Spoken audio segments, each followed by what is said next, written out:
नमस्कार, बहुत स्वागत है आप सभी का फर्स्ट इंडिया न्यूज में। मैं हूं आपके साथ शिखा शर्मा और चलिए सीधे रुख करेंगे न्यूज प्लस खबरों का। तो नई सरकार में सियासी नियुक्तियों की राह खुल गई है। अब बोर्ड आयोगों में अध्यक्षों, उपाध्यक्ष, सदस्यों की सेवाओं को समाप्त किया गया है। प्रशासनिक सुधार विभाग ने आदेश भी जारी कर दिए हैं। विभागों को ये आदेश भेजकर निर्देश दिए गए। अधीनस्थ विभाग द्वारा जो गठित है जिला और राज्य स्तरीय समितियां या गठित है आयोग, निगम, बोर्ड, टास्क फोर्स, उनमें गैर सरकारी अध्यक्षों, उपाध्यक्षों, सदस्यों का मनोनयन हुआ है। साथ ही उनमें सलाहकार के रूप में ली जा रही है जो सेवाएं, उनकी सेवाएं तुरंत समाप्त करके उस आदेश की प्रति भेजनी होगी सीएमओ को। साथ ही ऐसे प्रकरण जिनमें वैधानिक दृष्टि से निरस्त करना नहीं है संभव, उनकी पत्रावलियां, नियमावलियां सही सीएमओ भेजने के भी निर्देश दिए गए। हालांकि ये सामान्य प्रक्रिया है, जब नई सरकार आती है तो इस तरह से प्रक्रियाएं अपनाई जाती हैं, लेकिन अब नई सरकार में सियासी नियुक्तियों की राह खुल गई है। बोर्ड आयोगों में अध्यक्षों, उपाध्यक्षों, सदस्यों की सेवाओं को समाप्त किया गया है। प्रशासनिक सुधार विभाग ने आदेश जारी कर दिए हैं। विभागों को ये आदेश भेजकर निर्देश दिए गए हैं। अधीनस्थ विभाग द्वारा जो गठित है जिला और राज्य स्तरीय समितियां या गठित है आयोग, निगम, बोर्ड, टास्क फोर्स, उनमें गैर सरकारी अध्यक्षों, उपाध्यक्षों, सदस्यों का मनोनयन हुआ है। साथ ही उनमें सलाहकार के रूप में ली जा रही हैं जो सेवाएं, उनकी सेवाएं तुरंत समाप्त करके उस आदेश की प्रति भेजनी होगी सीएमओ को। साथ ही ऐसे प्रकरण जिनमें वैधानिक दृष्टि से निरस्त करना नहीं है संभव, उनकी पत्रावलियां, नियमावलियां सहित सीएमओ को भेजने के निर्देश दिए गए।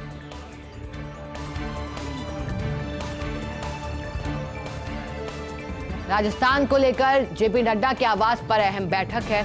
भाजपा अध्यक्ष जेपी नड्डा और गृह मंत्री अमित शाह की मौजूदगी में बैठक है। CM Bhajanlal Sharma, deputy CM दिया कुमारी, डॉक्टर प्रेमचंद बैरवा, प्रदेश अध्यक्ष सीपी जोशी, प्रदेश प्रभारी अरुण सिंह, बीएल संतोष, केंद्रीय मंत्री गजेंद्र सिंह शेखावत, अर्जुन मेघवाल, कैलाश चौधरी, विजया राहटकर, चंद्रशेखर, राजेंद्र राठौर, डॉक्टर सतीश पूनिया समेत प्रमुख नेताओं की मौजूदगी में बैठक हो रही है। मंत्रिमंडल और लोकसभा चुनाव की तैयारियों पर महामंथन हो रहा है। संभवतः प्रदेश में 2 से 3 दिनों में हो सकता है मंत्रिमंडल का गठन और सुगबुगाहट तेज है, क्योंकि आज मुख्यमंत्री भजनलाल शर्मा और दोनों डेप्यूटी सीएम पहुंचे हैं दिल्ली। राजस्थान को लेकर अब जेपी नड्डा के आवास पे अहम बैठक चल रही है। भाजपा अध्यक्ष नड्डा और गृह मंत्री अमित शाह की मौजूदगी में बैठक है। CM Bhajanlal Sharma, deputy CM दिया कुमारी, डॉक्टर प्रेमचंद बैरवा, प्रदेश अध्यक्ष सीपी जोशी, प्रदेश प्रभारी अरुण सिंह, बीएल संतोष, केंद्रीय मंत्री गजेंद्र सिंह शेखावत, अर्जुन मेघवाल, कैलाश चौधरी, विजया राहटकर, चंद्रशेखर, राजेंद्र राठौड़ और डॉक्टर सतीश पूनिया समेत प्रमुख नेताओं की मौजूदगी में बैठक हो रही है। मंत्रिमंडल और लोकसभा चुनाव की तैयारियों पर महामंथन भी होगा। संभवतः प्रदेश में 2 से 3 दिनों में हो सकता है मंत्रिमंडल का गठन भी। ममता दीदी के भतीजे की शादी के बाद हंगामा मचा हुआ है। दार्जिलिंग के करसियांग में हुई ममता के भतीजे अबेश की शादी। 4 से 10 दिसंबर तक शादी में लगाई गई है नर्सों की ड्यूटी, माफ कीजिएगा। विशेषज्ञ डॉक्टरों, नर्सों सहित 100 लोग खातिरदारी के लिए तैनात किए गए हैं। कुर्सियांग उप संभागीय अस्पताल के अधीक्षक का एक पत्र भी वायरल हो गया है। मुख्यमंत्री ममता बनर्जी तो इस शादी में शामिल नहीं हुई थी, लेकिन उनके भतीजे अभिषेक बनर्जी शादी में जरूर हुए शामिल। विपक्ष के नेता शुभेंदु अधिकारी इसे बता रहे हैं शाही परिवार की शादी। आम लोगों की उपेक्षा, वीआईपी की खातिरदारी के लिए डॉक्टर नियुक्त किए गए थे, लेकिन अब चर्चा हो रही है और कई तरह के सवाल इस शादी समारोह को लेकर उठ रहे हैं, क्योंकि ममता दीदी के भतीजे की शादी के बाद हंगामा मचा हुआ है। दार्जिलिंग के कारसियांग में हुई ममता के भतीजे अबेश की शादी। 4 से 10 दिसंबर तक शादी में लगाई गई थी डॉक्टरों की ड्यूटी। विशेषज्ञ डॉक्टर, नर्स सहित 100 लोग खातिरदारी के लिए तैनात थे। कुर्सियांग उप संभागीय अस्पताल के अधीक्षक का एक पत्र इस दौरान वायरल हो गया। मुख्यमंत्री ममता बनर्जी तो इस शादी में शामिल नहीं हुई थी, लेकिन उनके बड़े भतीजे अभिषेक बनर्जी शादी में शामिल हुए थे। विपक्ष के नेता शुभेंदु अधिकारी इसे शाही शादी बता रहे हैं और शाही परिवार की शादी बता रहे हैं। आम लोगों की उपेक्षा, वीआईपी की खातिरदारी के लिए डॉक्टरों की भी नियुक्ति की गई है।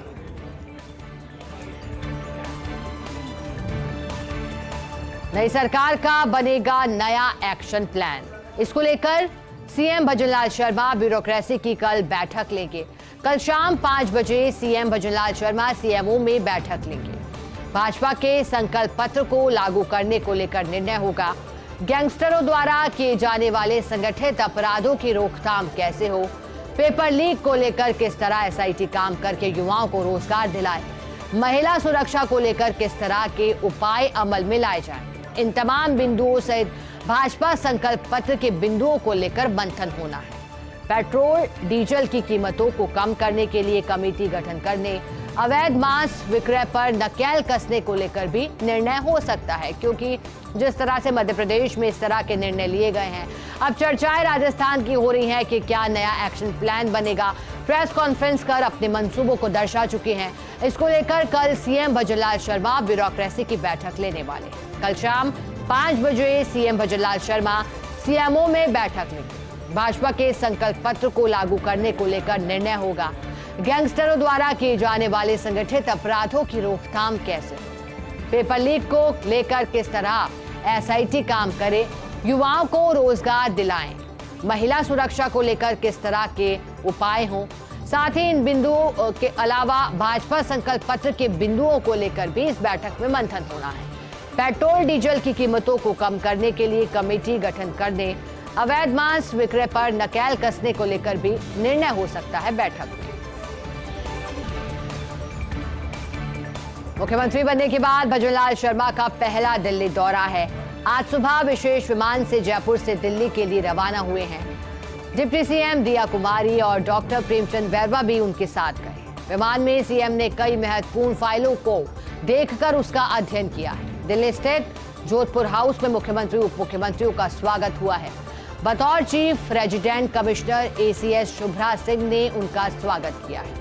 सीएम डिप्टी सीएम ने राष्ट्रपति द्रौपदी मुर्मू से शिष्टाचार मुलाकात की है। राष्ट्रपति भवन से तीनों पहुंचे रक्षा मंत्री राजनाथ सिंह के आवास पर। इसके बाद भाजपा अध्यक्ष जेपी नड्डा के आवास पर बैठक में भाग लेंगे और नड्डा के आवास पर ही मंत्रिमंडल और लोकसभा चुनाव को लेकर बैठक होगी, जो कि चल रही है। भाजपा प्रदेश अध्यक्ष सीपी जोशी, केंद्रीय मंत्री गजेंद्र सिंह शेखावत, अर्जुन मेघवाल सहित प्रदेश के अन्य नेता भी बैठक में मौजूद, क्योंकि अब यहाँ चर्चा हो रही है राजस्थान में किस तरह से मंत्रिमंडल का गठन हो, विस्तार किस तरह से किया जाए। इसके लिए बीजेपी के शीर्ष नेताओं की भी राय जानी जा रही है, रायशुमारी हो रही है, चर्चा चल रही है और चर्चा के बाद महत्वपूर्ण फैसले। लेकिन मुख्यमंत्री बनने के बाद भजनलाल शर्मा का पहला दिल्ली दौरा चर्चा का विषय है। आज सुबह ही विशेष विमान से जयपुर से दिल्ली के लिए रवाना हुए थे। डिप्टी सीएम दिया कुमारी और डॉक्टर प्रेमचंद बैरवा भी उनके साथ गए हैं दिल्ली। विमान में सीएम ने कई महत्वपूर्ण फाइलों का अध्ययन किया है, जिसकी चर्चा हुई, क्योंकि समय प्रबंधन की तारीफें भी हुई हैं। दिल्ली स्थित जोधपुर हाउस में मुख्यमंत्री उप मुख्यमंत्रियों का स्वागत हुआ। बतौर chief resident commissioner ACS Shubhra Singh ने उनका स्वागत किया। सीएम डिप्टी सीएम ने राष्ट्रपति द्रौपदी मुर्मू से शिष्टाचार मुलाकात की। राष्ट्रपति भवन से तीनों पहुंच गए रक्षा मंत्री राजनाथ सिंह के आवास पर। उसके बाद भाजपा अध्यक्ष जेपी नड्डा के आवास पर बैठक में भाग लेंगे। नड्डा के आवास पर ही मंत्रिमंडल और लोकसभा चुनाव को लेकर भी बैठक हो रही है। भाजपा प्रदेश अध्यक्ष सीपी जोशी, केंद्रीय मंत्री गजेंद्र सिंह शेखावत, अर्जुन मेघवाल सहित प्रदेश के अन्य नेता भी बैठक में मौजूद हैं। और आइए अब आपको बता दें, एमपी छत्तीसगढ़ में भाजपा की प्रचंड जीत की इनसाइड स्टोरी। भूपेंद्र यादव और मनसुख मांडविया की पर्दे के पीछे की बड़ी भूमिका। एमपी में यादव का, छत्तीसगढ़ में मांडविया का माइक्रो मैनेजमेंट दिखा है। दोनों को चुनाव से 6 महीने पहले अमित शाह ने बड़ी जिम्मेदारी सौंपी थी। एमपी में पिछले चुनाव में हारी 89 सीटों पर फोकस कर रहे थे यादव। मध्य प्रदेश की उन 89 सीटों में से 66 पर जीत गए। भाजपा उम्मीदवार छत्तीसगढ़ में मांडविया ने महतारी वंदन योजना का प्रचार किया। मनसुख मांडविया ने घर घर पहुंचकर बनाई कार्यकर्ताओं की फौज। अब जब चुनाव में प्रचंड जीत हासिल करी है और जो आंकड़ा है बहुमत का, वो 100 के नहीं बल्कि 150 के पार पहुंचा है एमपी में, तो फिर इसकी चर्चा हो रही थी। एमपी छत्तीसगढ़ में भाजपा की प्रचंड जीत की इनसाइड स्टोरी और वो किरदार भी अब सामने आ रहे हैं। भूपेंद्र यादव और मनसुख मांडविया की पर्दे के पीछे की बड़ी भूमिका नजर आ रही है। एमपी में यादव का, तो वहीं छत्तीसगढ़ में मांडविया का माइक्रो मैनेजमेंट रहा है। दोनों को चुनाव से 6 महीने पहले अमित शाह ने बड़ी जिम्मेदारी सौंपी थी। एमपी में पिछले चुनाव में हारी 89 सीटों पर फोकस कर रहे थे यादव। मध्य प्रदेश की उन 89 सीटों में से 66 पर जीत गए भाजपा उम्मीदवार।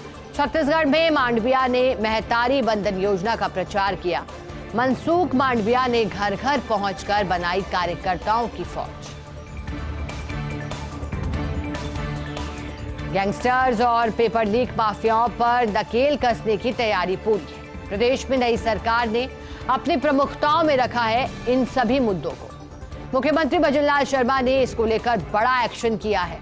पेपर लीक माफियाओं पर नकेल के लिए एसआईटी का गठन किया गया है। एडीजी वीके सिंह के नेतृत्व में एसआईटी का गठन किया है और ऐसे ही गैंगस्टर्स के लिए एंटी गैंगस्टर टास्क फोर्स का गठन किया गया। एडीजी क्राइम दिनेश एमएन को इसका जिम्मा सौंपा गया है। कल मुख्यमंत्री भजनलाल शर्मा ने बुलाया था एडीजी दिनेश एमएन को और इसके बाद कल देर रात ये आदेश जारी किए गए हैं। पहले दिन प्रेस वार्ता कर साफ किया था कि अब नकेल कसी जाएगी पेपर लीक, गैंगस्टर्स और माफियाओं पर। प्रदेश में नकेल कसने की तैयारी हुई। नई सरकार ने अपनी प्रमुखताओं में रखा इन तमाम मुद्दों को।